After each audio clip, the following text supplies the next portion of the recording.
everyone. I'm Nicole Boone. Welcome to Conversations with Nicole. Today, my guest is Hunter Thomas of Darlington, South Carolina. He's a NASCAR journalist, the public information specialist at Florence Darlington Technical College, and a survivor of heart disease. Welcome, Hunter, to the show. Yeah, thanks for having me, Nicole. It's great to be on here. I'm so glad to have you. We've been friends for a long time. I'm a lot older than you, and I remember coming to your class at Francis Marion University when you were studying journalism. So it's great to have you on the show today and to talk about your story. Your story is twofold. It starts with the first part for us today, your NASCAR journalist career, and then we'll get to the health aspect. But talk about your NASCAR career. You actually started way before you even got your degree from Francis Marion University. Yeah, so when I was at Francis Marion, I think it was in 2010, I started doing some public relations for Dillon Motor Speedway, which is a 4/10 mile oval in Dillon, South Carolina. It's grassroots racing. And man, it just took off from there because, whenever I wrote the press releases, I was looking at getting better. So I would ask all the journalists like, hey, what can I do to get better? And they'd actually send me feedback, and fix it the way that they want it. And, it just turns out that Ron Barfield, the owner of the racetrack, he introduced me to so many people. And that same year, I started doing public relations as a staff member at Rockingham Speedway. I was working for Andy Cagle there, who spearheaded the PR efforts, and that was really cool. I just gave him a call one day. I was like, hey, you need help? They're like, yeah, as many people as you can. So I started helping them with a big event that they had. And also in 2010, Ron Barfield introduced me to a Texas businessman named Lance Fenton. And Lance was racing in the NASCAR Camping World Truck Series for Rick Ware Racing. And my first ever Darlington race weekend, it was in August of 2010, it was a truck series race. And that same weekend, I was working for Kathy Elliott at the News and Press. I know her well, yeah. Yeah, so I was doing, two different jobs there. And, I did really well with both of them. And Lance really liked what I did, and he's like, hey, you're my PR guy for the rest of the year. And I reported on him from home because he was just racing. He didn't have the budget to pay me to go. But and he started his own race team. It was Levine Fenton Racing, and that's when I got my first start in the NASCAR Cup Series. And unfortunately, that just didn't work out. The two owners kind of broke up, and I got to do the pre-season with them, get everything straight for them on the PR side, and then I got to do one race with them. But that just really kicked off everything, because once you get in the Cup Series, it's like, wow, you made it. That's, as high as you can go. So then I started working here and there for some NASCAR Xfinity teams, some other truck teams, Johnny Davis Motorsports, some other teams like Danny Epplin Racing. They were based out of Irmo, South Carolina at the time. Henderson Motorsports up in Abington, Virginia, taking pictures and doing some social media for them. And it's just amazing how you can really start at these short tracks, and if you're good enough, you can really make it. And then, it got where I realized that, first off, I didn't have time for the PR side because I was still in school. Right, you're busy. And so they, the teams want you to travel with them. Back then, social media wasn't quite like it was today. Nowadays, you probably could do a whole PR effort from home for the most part, other than autograph sessions and lining up interviews and whatnot with the driver. But back then, it just wasn't like that. And so Christopher Neal, who works for the Florence County Sheriff's Office, I know him well also. Yeah. So he and I, we sat up in the press box at Dillon Motor Speedway. He was a scoring guy. So we were like, there's not a website that really features our grassroots racers. And he's an IT guy, folks don't know. So that's perfect. Yeah. Yeah, absolutely. The website was really his idea. Yeah. there were some regional websites that covered the big races, but not every week at Dillon or every week at Florence Motor Speedway and so on. And isn't that really where some of the fun stuff really happens, at those grassroots tracks, right? Yeah. it is. I'll tell you, it was such a bummer when Myrtle Beach Speedway shut down, but that was fun going between Dillon Motor Speedway and Sure. Speedway. But so we started thefourthturn.com in 2012, and we started off just covering our local grassroots racers. Then we went regional, and then we got accepted to a regional race at Martinsville Speedway up in Virginia, and that's a NASCAR track. And it's like everything just took off once we got there. It was like their sister tracks knew about it, and then we got into Charlotte, we got into Darlington, of course, and it just took off. And then we started recruiting some college students who were looking for experience, and we threw them into the fire. We tried a little bit for us, and then we're like, hey, go to the racetrack, do this, and don't mess up. And it worked out. We got some really talented folks, and they're no longer with the website, but they've gone on to do even better things. It's just, we're bigger than the racing. We're helping people tell their stories and craft their skills as well.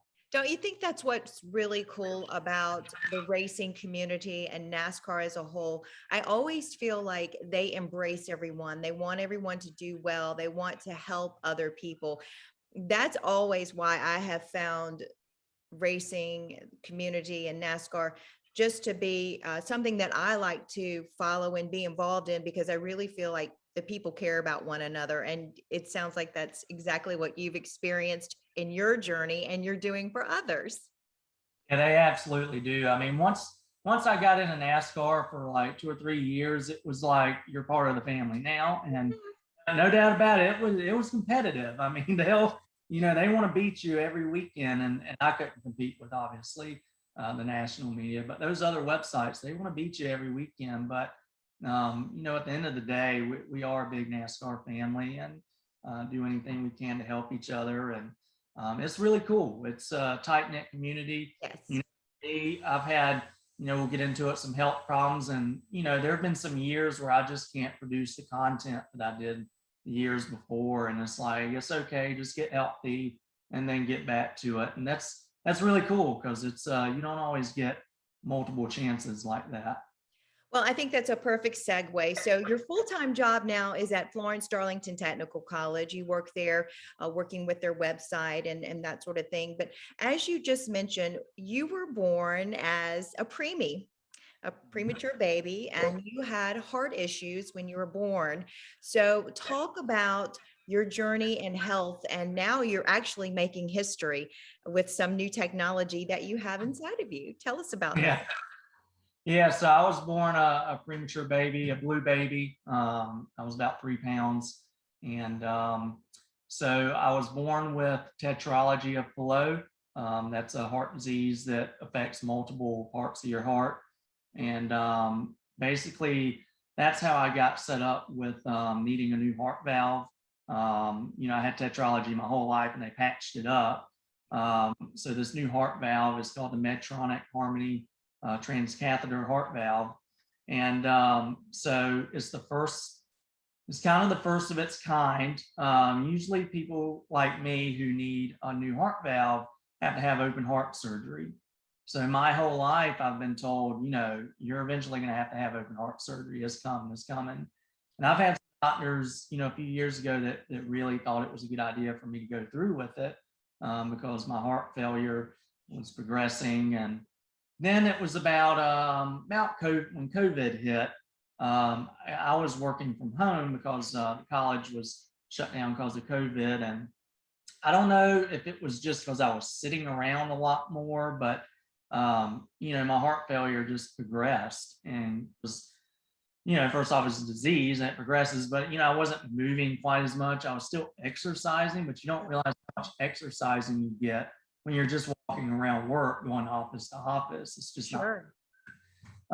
So it got so bad that when I was on the treadmill, my legs would be filled with so much fluid, I would have to massage them and kind of get the fluid moving because it just hurt to walk. And, I was like, I just can't do this anymore. And my workouts were getting longer and longer because it was getting more progressive. So Dr. John Rhodes at MUSC down in Charleston, he implanted the harmony valve into me. It was a very simple surgery.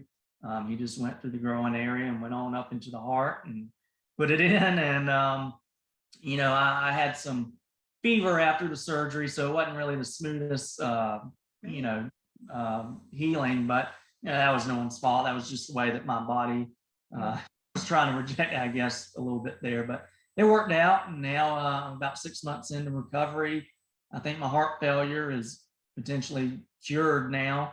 I don't really have too much fluid. I'm trying to build up my heart muscle on the treadmill every day and try to get better. And I think I was the third person at MUSC to get this valve. Yeah. And, it's pretty cool to be in the forefront of technology, and I'm really glad it came when it did too. But yeah, so going back a little bit, I also have some other problems. I have, when I was 15 years old, I was laying in my bed and my heart started racing very, very quickly. And eventually I was diagnosed with ventricular tachycardia. That's an arrhythmia disease that can kill you eventually. It can happen, right now while we're talking. I mean, it just happens whenever it happens. And I had to have a defibrillator implanted as a teenager. And that was difficult because, as a teenager, you want to play those high school sports eventually. And, I wasn't able to do that at all. And even back then, which wasn't too long ago, but, the technology just wasn't what it was today. Defibrillators are much larger and now they're much smaller. And, I went through some issues. I had a defibrillator lead break on me, and it shocked me about 7 times one day. And had some. You've been through a lot. You've been through a lot. So I had some. You're 31. You're so young, and we're just so glad that you're here to tell your story, because it is inspiring. Your career is inspiring. What you've overcome with your health is inspiring, and now you are making history as one of 3 people with this valve. But yes, it's cool, but unfortunate, but it's cool. You're going to be sick, might as well be historically sick. That's a good way to look at it, I guess, Andre. Yeah. Talk about, as we close, what message do you want people to know from you?